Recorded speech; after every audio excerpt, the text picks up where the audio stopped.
हो गया चालू। ओके, तो प्यारे बच्चों वेक्टर चलाओ अपने पास में। वेक्टर की आज की क्लास में हम पढ़ने जा रहे हैं स्केलर प्रोडक्ट, और उसके बाद एक लास्ट टॉपिक बचेगा वेक्टर्स के अंदर वेक्टर प्रोडक्ट। तो यानी कि कुल मिला के 3 क्लासें बची हुई हैं। आज छोटी सी क्लास ही होगी हमारे पास में स्केलर प्रोडक्ट, और ज़्यादा लेंथिंग भी नहीं बोल सकते, थोड़ा सा वेक्टर प्रोडक्ट। वेक्टर में थोड़ा डायरेक्शन का रोल आ जाता है, बाकी कुछ नहीं है बच्चों। उसके बाद थर्ड वीडियो एक और बनाएंगे हमारे पास में। जितने भी हमारे पास में नीट ने पहले या क्वेश्चन या जेईई मेन ने जो भी क्वेश्चन पूछे गए हैं वो सारे क्वेश्चंस आपको करवाएंगे थर्ड वीडियो में। बाकी अपने पास में सिलेबस की बात करें तो वेक्टर चैप्टर में 2 क्लासें और होंगी, वो भी छोटी छोटी ही होंगी बच्चों। तो बच्चों आज हम करने जा रहे हैं स्केलर प्रोडक्ट। क्या पढ़ने जा रहे हैं बोलो? स्केलर, या इसको बच्चों आप डॉट प्रोडक्ट बोल सकते हो। क्या बोल सकते हो? Dot product of vectors. आपके पास में 2 वेक्टर्स हैं बच्चों, और उनका आपको स्केलर प्रोडक्ट करना है। अब ये स्केलर प्रोडक्ट क्या है? अब 2 वेक्टर के प्रोडक्ट, जैसे एक स्केलर प्रोडक्ट पढ़ोगे तो आप पढ़ोगे एक वेक्टर प्रोडक्ट। सर इनका मतलब क्या हुआ? 2 वेक्टर्स का प्रोडक्ट करने के बाद में अगर एक स्केलर वैल्यू मिल रही है आपको तो उसको बोलते हैं स्केलर प्रोडक्ट। और 2 वेक्टर का प्रोडक्ट करने के बाद में एक वेक्टर क्वांटिटी मिल रही है, मतलब एक वेक्टर मिल रही है, एक वेक्टर ही मिल रहा है आपको, तो उसको बोलते हैं वेक्टर प्रोडक्ट। क्या बोलते हैं उसको? वेक्टर प्रोडक्ट या क्रॉस प्रोडक्ट। समझ में आई बात? 2 वेक्टर का प्रोडक्ट करने के बाद में अगर एक स्केलर वैल्यू मिल रही है आपको, एक मैग्नीट्यूड मिल रहा है, एक न्यूमेरिकल वैल्यू मिल रही है, तो उसको बोलते हैं बच्चों स्केलर प्रोडक्ट या डॉट प्रोडक्ट। अगर आपको 2 वेक्टर्स का प्रोडक्ट करने के बाद में 2 वेक्टर्स का प्रोडक्ट करने के बाद में अगर आपको वेक्टर मिल रहा है तो उसको बोलते हैं वेक्टर प्रोडक्ट और क्रॉस प्रोडक्ट। तो स्केलर प्रोडक्ट करते हैं बच्चों। मान लेते हैं मेरे पास में यहां पर 2 वेक्टर हैं। देखिए जरा ध्यान से, एक वेक्टर ये है, एक वेक्टर ये। समझे ध्यान से, ये वेक्टर ए है और ये वेक्टर आपका बी है। ये ए वेक्टर है और ये वेक्टर बी है। अब दोनों वेक्टर्स के बीच एक एंगल होगा, तो बात समझ में यह आनी चाहिए कि वेक्टर के बीच एंगल कौन सा होगा। तो बच्चों हम इक्वल वेक्टर की डेफिनेशन से ये समझ सकते हैं कि इस ए वेक्टर को मैं यहाँ पर भी ऐसे शिफ्ट कर सकता हूँ, इस तरीके से यहाँ पर शिफ्ट कर सकता हूँ। ये भी ए वेक्टर होगा। इक्वल वेक्टर, मैग्नीट्यूड वही है, डायरेक्शन वही है, पैरेलल है, तो ये ए वेक्टर है तो ये भी ए वेक्टर होगा। और इन दोनों वेक्टर्स के बीच का, ए वेक्टर और बी वेक्टर के डायरेक्शन के बीच का, अब ए वेक्टर की डायरेक्शन इधर है, बी वेक्टर की डायरेक्शन इधर है, तो इनके बीच का एंगल ये लेना है बच्चों। मैं आपसे बोलूँगा कि मेरे पास में ये ए वेक्टर है और मेरे पास में ये बी वेक्टर है बच्चों, तो आपका एंगल, अगर मैं ये बोलूँगा कि ये एंगल आपका दे रखा है, मान लो 100, कितना बोलो? 100 दे रखा है, तो angle between the a vector and b vector, क्या ये 100 डिग्री होगा? नो, क्योंकि इस वेक्टर की डायरेक्शन इधर है बच्चों, इधर, और बी वेक्टर की डायरेक्शन इधर है, तो इन दोनों वेक्टर की डायरेक्शन के बीच का एंगल ये लेना है, जो कितना होगा बच्चों? 80 डिग्री। ये एंगल होगा। समझ में आ रही बात? ये बात मैं पहले भी आपको बता चुका हूं।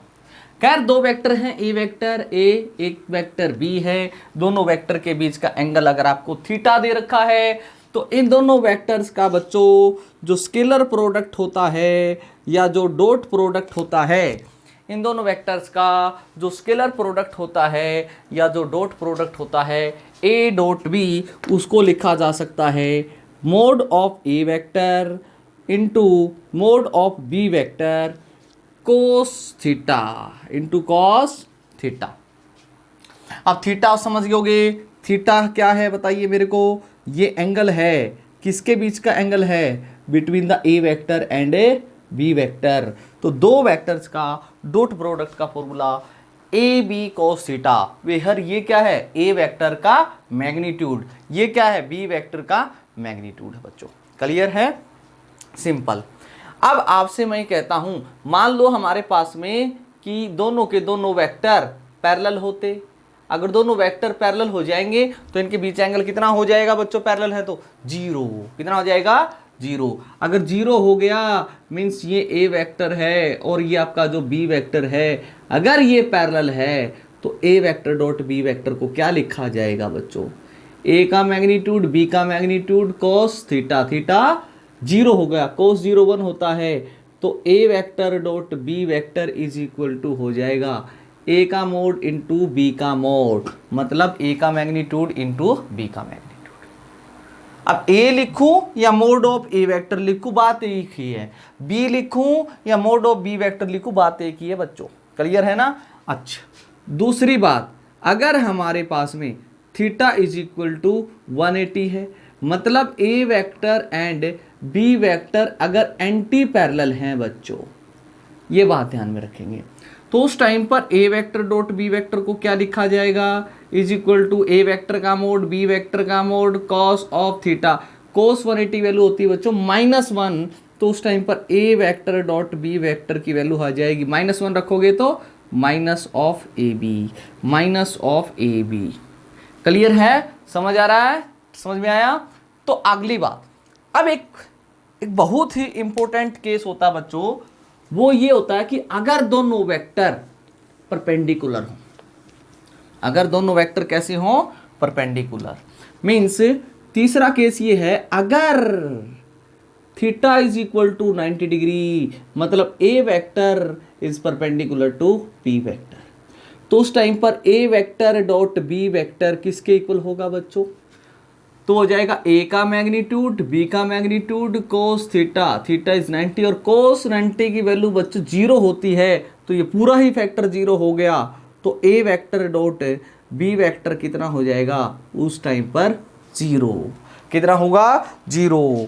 ये बात ध्यान में रहे, अगर ए डॉट बी 0 है तो इसका मतलब ये परपेंडिकुलर है। अभी हम आपको थोड़ा सा एक बार डॉट प्रोडक्ट करना सिखा देता हूं, उसके बाद बताते हैं आपको, यहीं पर बता देते हैं। चलो, अगर ये बात ध्यान में रहे बच्चों, अगर मैं आपसे ये कहूँगा कि ए वेक्टर और बी वेक्टर आपस में परपेंडिकुलर है, तो क्या इन दोनों वेक्टर का जो डॉट प्रोडक्ट है क्या वो एक 0 वेक्टर मिलेगा, मतलब ए डॉट बी की तरह 0 मिलेगा आपको? अरे ए डॉट बी क्या मिलेगा 0 बच्चों, 0 वेक्टर 0 ही होता है। क्लियर है? ओके। बट अगर मैं ये कहता हूं कि a vector dot b vector 0 है, इसका उल्टा ध्यान से देखें, ए वेक्टर अगर बी वेक्टर के परपेंडिकुलर है, a vector is perpendicular to b vector, तो पक्का 100 आउट ऑफ 100% मैं बोल सकता हूं कि ए डॉट बी 0 होगा। बट इसका रिवर्स बच्चों, अगर ए डॉट बी 0 है तो क्या आप ये बोल सकते हो 100% कि a vector is perpendicular b vector है? हाँ बोल सकते हैं, बट ये भी तो बोल सकते हैं कि बच्चों ए वेक्टर 0 हो सकता है या फिर बी वेक्टर 0 हो सकता है। भाई डॉट प्रोडक्ट 0 होने का मतलब ये है कि हो सकता है इन दोनों में से एक वेक्टर 0 हो। मान लो ये 0 वेक्टर है तो 0 का इसके साथ प्रोडक्ट करोगे तो 0 आएगा, या फिर हो सकता है बी वेक्टर 0 का इसके साथ प्रोडक्ट करोगे तो 0 आए। तो ए डॉट बी 0 होने का मतलब, ए डॉट बी 0 होने का मतलब ये पक्का श्योरली नहीं कह सकते कि दोनों परपेंडिकुलर हैं। ये बातें भी हो सकती हैं, हाँ ये बात हो सकती है। बट इसका उल्टा, अगर ए इज परपेंडिकुलर टू बी है तो डॉट प्रोडक्ट पक्का 0 होगा, डॉट प्रोडक्ट पक्का इसका 0 होगा। बच्चों समझ में आ रही बात? क्लियर है? समझ में आई? ठीक है, नोट कर लें इसको। अच्छा, एक बात और बताते हैं आपको, ये भी आप नोट कर लेना बात। एक वेक्टर का खुद के साथ डॉट प्रोडक्ट, मतलब जैसे मैं पूछूं आपसे कोई ए वेक्टर है और इसका डॉट प्रोडक्ट ए वेक्टर के साथ, क्या होगा? क्या लिखोगे आप? ए वेक्टर का मैग्नीट्यूड, ए वेक्टर का magnitude cos of angle between them, angle कितना 0, cos 0। अब ए वेक्टर और दोनों ए वेक्टर मतलब दोनों सेम डायरेक्शन में होंगे ना, मान लो दो अलग अलग वेक्टर मान लिए जाएं तो एंगल 0 हो गया, cos 0 की वैल्यू 1। तो a vector dot a vector is equal to a का मोड यानी कि ए के मैग्नीट्यूड का स्क्वायर। इसको ऐसे भी लिखा जा सकता है, ए वेक्टर का डॉट ए कितना आ जाएगा ए स्क्वायर, कितना आ जाएगा ए स्क्वायर। यानी कि एक वेक्टर का खुद के साथ ही डॉट प्रोडक्ट क्या होगा, उस वेक्टर के मैग्नीट्यूड का स्क्वायर होगा, उस वेक्टर के मैग्नीट्यूड का स्क्वायर होगा। बच्चों समझ आ रही बात? क्लियर है? ठीक है, नोट करें, थोड़ा सा आगे की तरफ बढ़ते हैं, फिर आपको डॉट प्रोडक्ट करना सिखाएंगे। चलो बच्चों, एक मिनट। ओके बच्चों, ठीक है।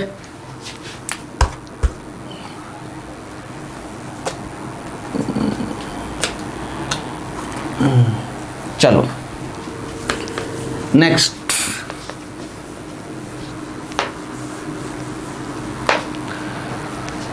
हाँ बच्चों अब देखो, अगर मैं आपसे ये बोलूं कि i cap dot i cap कितना होगा। आई कैप क्या है? एक unit vector along x axis. I cap क्या है? एक unit vector along x axis. तो i cap dot i cap क्या लिखोगे आप? आई का मैग्नीट्यूड, बी का मैग्नीट्यूड मतलब आई कैप का मैग्नीट्यूड कॉस थीटा। अब थीटा कितना बच्चों? 0। अब दोनों आई कैप हो गए ना, यानी कि दोनों यूनिट वेक्टर हैं और किसके लॉन्ग? एक्स एक्सिस के लॉन्ग, तो दोनों के बीच का एंगल 0। कितना हो गया? 0। तो cos 0 बच्चों कितना होता है बताना एक बार? 1। ये यूनिट वेक्टर है, इसका मैग्नीट्यूड 1, ये भी यूनिट वेक्टर, इसका मैग्नीट्यूड 1। 1 इंटू 1 इंटू 1 मतलब 1, मतलब बच्चों आई कैप डॉट आई कैप कितना आएगा? 1 आए। और मैंने ये बताया था आपको कि खुद वेक्टर का, किसी भी वेक्टर का खुद के साथ डॉट प्रोडक्ट उस वेक्टर के मैग्नीट्यूड के स्क्वायर के इक्वल होता है।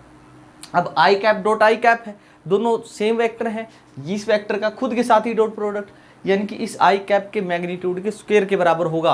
और आई कैप एक यूनिट वेक्टर, इसका मैग्नीट्यूड 1 होगा और 1 का स्क्वायर 1 ही होता है, इसलिए आई कैप डॉट आई कैप 1 होगा। तो सिमिलरली मैं बोल सकता हूं बच्चों, याद रखना, आई कैप का डॉट आई के साथ, आई का डॉट आई के साथ, या फिर मैं बोलूँगा जे कैप का डॉट प्रोडक्ट जे के साथ, या के का डॉट प्रोडक्ट के साथ। इनका डॉट प्रोडक्ट हमेशा किसके इक्वल होगा? 1 के इक्वल। समझ आई बात? याद रखना आप, आई का स्केलर प्रोडक्ट आई के साथ 0, जे का जे के साथ 1, के का के साथ भी 1। क्लियर है? समझ आ रही बात? ठीक है। हाँ अब एक बात ध्यान से देखें आप, अगर मैं कहूँगा कि आई कैप का डॉट जे के साथ, क्या लिखोगे आप? आई का मैग्नीट्यूड, जे का मैग्नीट्यूड कॉस थीटा। थीटा कितना बच्चों? 90 डिग्री, क्योंकि आई कैप यूनिट वेक्टर है लॉन्ग एक्स एक्सिस और जे कैप यूनिट वेक्टर है लॉन्ग वाई एक्सिस। दोनों वेक्टर के बीच का एंगल कितना? 90 डिग्री। कॉस 90 0, तो पूरा वेक्टर 0 हो जाएगा, यानी कि i cap dot j cap is equal to 0। तो मैं बोल सकता हूँ आई का डॉट जे के साथ भी 0 होगा, जे का डॉट के साथ भी 0 होगा ना, क्योंकि जे कैप किधर होता है? वाई एक्सिस के लॉन्ग। के कैप किधर होता है? के कैप किधर होता है हमारे पास में? जेड एक्सिस के लॉन्ग। किधर होता है? जेड एक्सिस के लॉन्ग। इनके बीच एंगल भी 90 डिग्री। और सिमिलरली आई कैप का डॉट प्रोडक्ट के कैप के साथ भी कितना होगा? हमेशा 0, 90 डिग्री होता है ना एंगल। ये भी बात याद रखोगे आप। क्रॉस में इसका उल्टा हो जाएगा बच्चों, अभी याद रख लें आप। आई का आई के साथ डॉट 1, जे का जे के साथ डॉट 1, के का के साथ डॉट 1। बट आई का जे के साथ या आई का के साथ या जे का के साथ जो डॉट प्रोडक्ट होता है बच्चों, वो कैसा होता है? वो कैसा होता है डॉट प्रोडक्ट बच्चों? आवाज़ आ रही क्या? हेलो हेलो, डॉट प्रोडक्ट कैसा होता है बच्चों? 0। क्लियर है ना? समझ आई बात? ठीक, ये बात आपको अच्छी तरीके से समझ में आ गई होगी बच्चों। आगे देखिए ज़रा ध्यान से, अब हम आपको करना सिखाएंगे दो वेक्टर का डॉट प्रोडक्ट। जैसे मैं आपसे एक क्वेश्चन कर लेता हूँ, मैं कहता हूँ if a vector is equal to 2i cap plus j cap plus 3k cap and एक वेक्टर है बी वेक्टर, वो दे दिया 3i cap plus j cap minus का k कैप, ठीक है। और मैं कहता हूँ find a vector dot b vector, ये सवाल है। तो ए वेक्टर का आपको कैसे सोल्व करना बच्चों? ये जो ए वेक्टर है उसका डॉट प्रोडक्ट कैलकुलेट करना है बी के साथ में। तो ए वेक्टर कितना है देखिए, 2i cap plus j cap plus 3k cap. अब इसका डॉट प्रोडक्ट बी वेक्टर के साथ कितना हो जाएगा? 3i cap plus j cap minus k cap. अब डॉट प्रोडक्ट करते हैं बच्चों। एक बात ध्यान में, आप डॉट प्रोडक्ट ऐसे करते थे, जैसे ये है, ये कंपोनेंट है, इस कंपोनेंट का प्रोडक्ट इसके साथ, फिर इसके साथ और फिर इसके साथ, ऐसे ही करते हो ना। अब देखिए 2i का इसके साथ करो पहले, तो चलो करते हैं। 2 इंटू स्केलर कंपोनेंट इसका कितना आई कैप के साथ 2 है, इसका स्केलर कंपोनेंट 3 है, तो 2 इंटू 3 हो गया बच्चों 6। ये बच गया आई का डॉट आई के साथ, आई का डॉट आई के साथ, और आई लिख लेते हैं, चलो आई डॉट आई कैप, ये बचा 6 इंटू आई डॉट आई, या 6 बाहर लिख लेते हैं, ऐसे लिख लेते हैं 6 इंटू आई डॉट आई। समझ आ रहा बात? क्लियर है ना? और मैं अब इसका इसके साथ करता हूं, 2 इंटू इसका स्केलर कंपोनेंट तो 1 है, 2 इंटू 1 हो जाएगा कितना 2।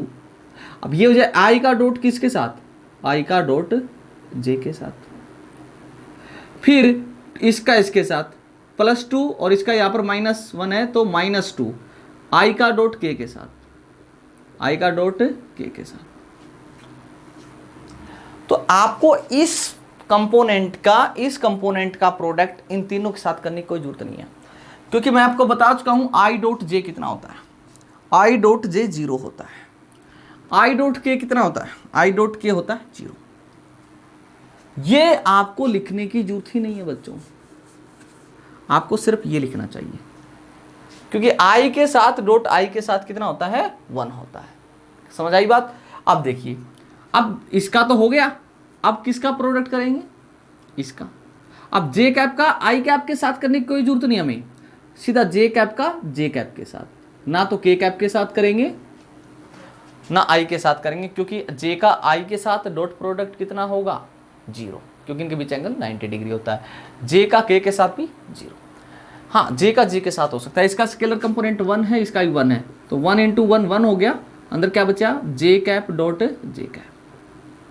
फिर देखिए के कैप का किसके साथ करोगे, सिर्फ के साथ, तो इसका 3 है, इसका -1 है, तो -3 इंटू कितना आएगा के कैप डॉट के कैप, यानी कि i cap dot i cap तो 1 होता है, 6 इंटू 1 6 हो गया, प्लस जे कैप डॉट जे 1 होता है, ये भी 1 आया, ये भी 1 होता है तो -3 आया, यानी कि आंसर आया 4।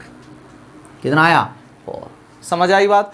तो बच्चों आपको डायरेक्ट करना, अब आगे से आई का आई के साथ 1 होता है, ठीक है, आई का जे के साथ करना ही नहीं, तो मतलब इसका जो स्केलर कंपोनेंट है इसका प्रोडक्ट करो, 2 into 3 6, I cap dot i cap 1 होना, लिखने की जरूरत नहीं है आपको। इसका स्केलर कंपोनेंट 1 है, इसका ही 1 है, तो प्लस का 1 इंटू 1 1, प्लस का 3 इंटू -1 -3, कितना आ जाएगा आंसर 4। ये एक स्केलर वैल्यू आई ना, डॉट प्रोडक्ट दो वेक्टर का जो स्केलर जो प्रोडक्ट है वो एक स्केलर वैल्यू है, इसलिए इसको हम बोलते हैं डॉट प्रोडक्ट या स्केलर प्रोडक्ट। क्लियर है, समझ आ रही बात। अच्छा एक बात और समझना ध्यान से, मैं यहां पर b vector dot a vector लिखता तो भी 4 ही आएगा, बस इसको पहले लिख लो, इसको बाद में लिख लो, इसमें क्या फर्क है, करना तो वैसे ही प्रोडक्ट है ना, 4 ही आएगा। तो ये बात ध्यान में रखना बच्चों, a vector dot b vector is equal to क्या लिखा जा सकता है, b vector dot a vector, a vector dot b vector is equal to क्या लिखा जा सकता है, b vector dot a vector. समझ आई बात है, ठीक है ना, नोट कर लें बच्चों इसको भी। देखिए एक क्वेश्चन और करवाते हैं आपसे, यहीं से बस एक ही क्वेश्चन है जो अच्छा बन सकता है। देखो सबसे पहला क्वेश्चन मैं ऐसा ले लेता हूं बच्चों, मैं कहता हूं if a vector is equal to 2i cap plus lambda j cap, lambda है या कुछ भी ले सकते, लैम्डा ही ले लेते हैं, चलो lambda j cap plus k cap and b vector is equal to दे दिया जाता है 3i cap plus j cap -2k cap are perpendicular to each other, ये दोनों ही आपस में परपेंडिकुलर है, ठीक है। तो फाइंड वैल्यू ऑफ लैम्डा, तो आपको लैम्डा की वैल्यू निकाल देंगे, इसमें क्या खास बात है, बताइए क्या ट्रिक लगानी चाहिए। ए वेक्टर और बी वेक्टर कैसे आपस में परपेंडिकुलर, और मैं बता चुका हूं अगर दो वेक्टर परपेंडिकुलर होते हैं तो उन दोनों वेक्टर्स का डॉट प्रोडक्ट कितना होता है 0। दो वेक्टर अगर परपेंडिकुलर है तो डॉट प्रोडक्ट कितना होता है 0। डॉट प्रोडक्ट का ए वेक्टर देखिए कितना है 2i cap plus lambda j cap plus k cap, इसका डॉट प्रोडक्ट बी वेक्टर के साथ यानी कि 3i cap plus j cap -2k cap is equal to क्या लिखा जाएगा 0 वेक्टर। 0 वेक्टर है, 0 ही वैल्यू होगी अपने पास, समझ आई बात। 0 वेक्टर लिख लेते हैं, चलो आई का आई के साथ डॉट करोगे ना तो 2 इंटू 3 कितना आ जाएगा 6, लैम्डा जे कैप का लैम्डा इंटू इसका आगे 1 है ना, तो लैम्डा इंटू 1 कितना हो जाएगा lambda 1 into -2 is equal to 0, lambda plus 4 is equal to 0, lambda is equal to -1, ये आंसर। अगर दो वेक्टर परपेंडिकुलर हैं तो उनका डॉट प्रोडक्ट 0 होता है, ये हमें बच्चों पता है। तो इसी के ऊपर बेस्ड है, कुछ इस तरीके के क्वेश्चंस आपको वो दे सकता है। क्लियर है ना बात है? ठीक है, ये देखिए आप, हो गया, कर दे साहब इसको। ठीक है बच्चों, देखिए एक क्वेश्चन, ऐसा क्वेश्चन हम ले लेते हैं बच्चों। देखो, इफ ए फोर्स है बच्चों, f vector is equal to i cap plus j cap, two i cap plus j cap displace a particle of displacement s vector is equal to, मान लो, i cap plus j cap minus k cap. Find, सवाल ये है कि work done, find work done by this force. तो इस force ने कितना वर्क डन किया, वो आपको वर्क डन कैलकुलेट करना है। सवाल ये क्लियर है? ये आप वर्क डन पढ़ोगे बच्चों अपनी 4th यूनिट होगी, बट आपको मैं बता देता हूँ, वर्क डन का अपनी 9th क्लास में पढ़ा हुआ। वर्क डन कैलकुलेट करने का फॉर्मूला होता है F vector dot s vector. तो एफ वेक्टर कितना दे रखे आपको, फोर्स इंटू डिस्प्लेसमेंट पढ़ा था ना आपने, वो एक सिंपल एग्जाम्पल था अपने पास में वर्क निकालने का, जो आप 9th क्लास में पढ़ते थे।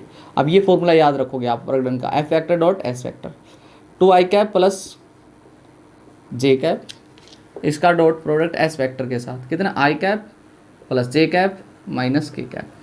तो डॉट प्रोडक्ट आई का आई के साथ 1 है, आई के साथ 2 है, 2 इंटू 1 2, जे के साथ 1, जे के साथ 1 तो 1।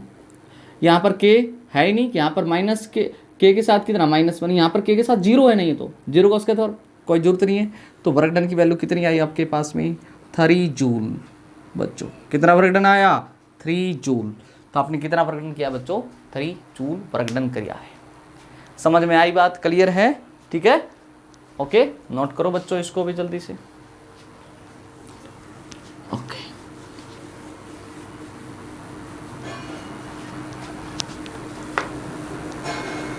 चलो एक क्वेश्चन और लेते हैं, अच्छा सा क्वेश्चन। मैं कहता हूं आपसे बच्चों,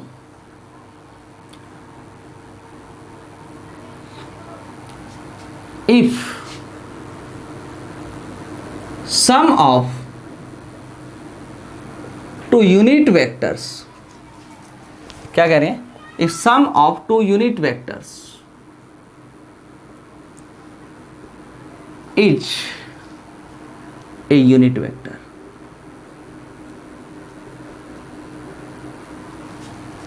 समझ में आई बात? ये कहता कोई 2 यूनिट वेक्टर हैं और उनका सम भी एक यूनिट वेक्टर है, उनका सम भी क्या है कि यूनिट वेक्टर है। ठीक है, 2 यूनिट वेक्टर, उनका सम कितना, unit vector. Find magnitude of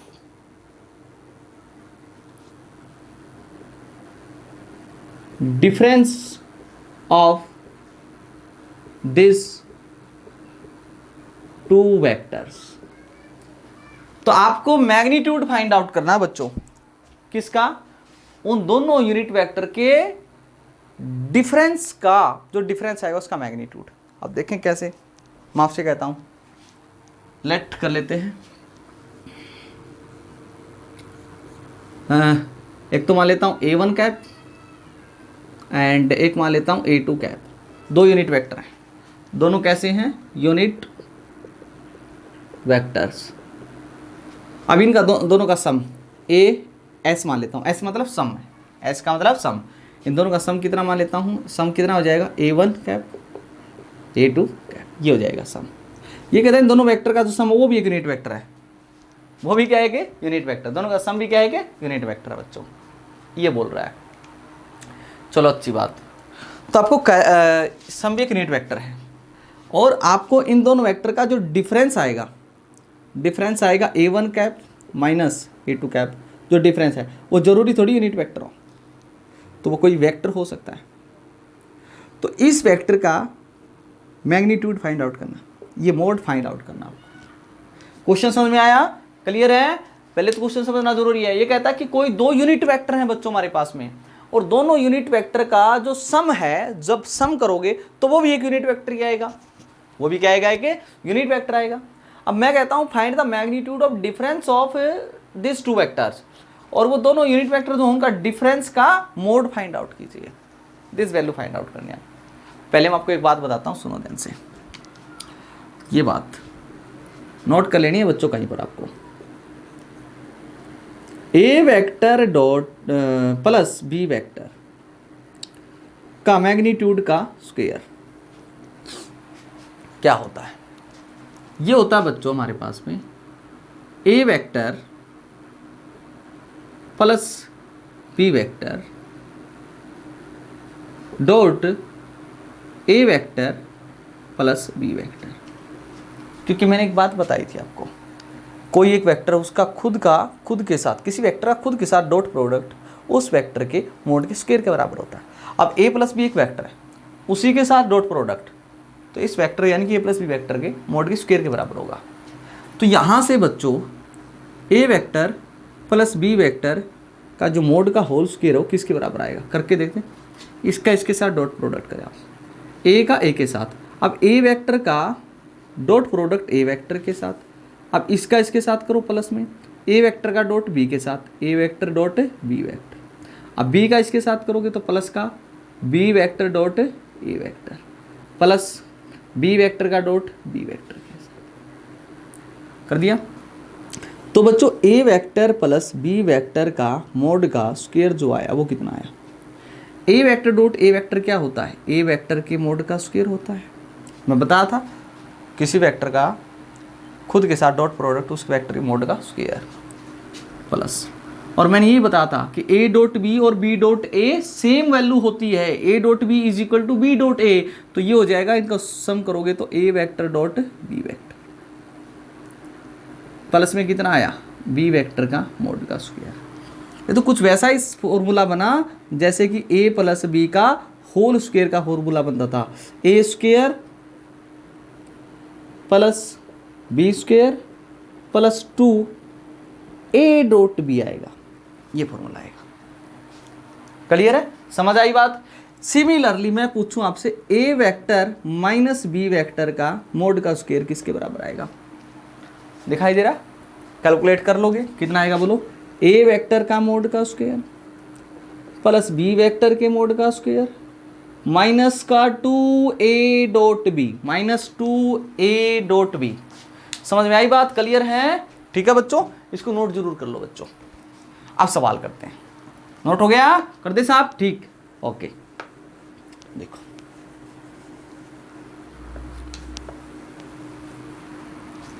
देखें,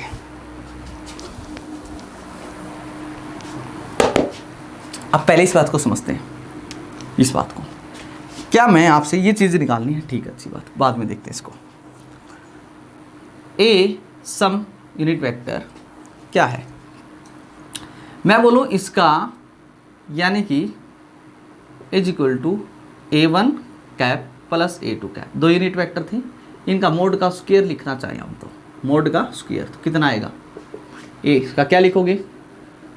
A1 कैप का मोड का स्क्वायर प्लस, अभी अभी बताया था A2 कैप का whole square plus 2 A1 cap dot A2 cap. A1 cap dot नहीं आया क्या सुनने? बट यानी कि ये वैल्यू जो है, ये वैल्यू इसके बराबर है ए एस कैप, और ये भी एक यूनिट वेक्टर है तो इसका मैग्नीट्यूड 1 होगा, मतलब 1 होगा तो 1, स्क्वायर है तो स्क्वायर लगा, तो कोई खास बात नहीं। Is equal to unit vector है तो इसका मैग्नीट्यूड 1 होगा, 1 का स्क्वायर कितना आएगा? 1, इसका मैग्नीट्यूड 1 प्लस 2, इसको क्या लिख सकते हो आप? A1 का मॉड, A2 कैप का mod, cos of angle between them. A dot b का फॉर्मूला यूज कर लिया बच्चों, दोनों साइड 1 से 1 कैंसिल हो गया, तो क्या बचा इधर? 1, इस 1 को इधर ले आए, माइनस 1 इज इक्वल टू 2, इसकी वैल्यू भी 1 होगी, इसकी वैल्यू 1, क्योंकि यूनिट वेक्टर मैग्नीट्यूड 1 होता है, 2 cos theta, cos theta is equal to -1/2। तो कई बार आई है वैल्यू, और हमें कई बार आई है तो वैल्यू मैं आपको बताता, थीटा की वैल्यू कितनी होगी यहाँ पर 120। समझ में नहीं आया तो निकाल दो, आप पिछली वीडियो में करवाया बच्चों। कॉस थीटा वैल्यू -1/2 120 पे। तो इन दोनों वेक्टर्स के बीच का एंगल मिल गया। हमें जो कैलकुलेट करना है वो ये वैल्यू है, ये वैल्यू बच्चों कैलकुलेट कर लेंगे।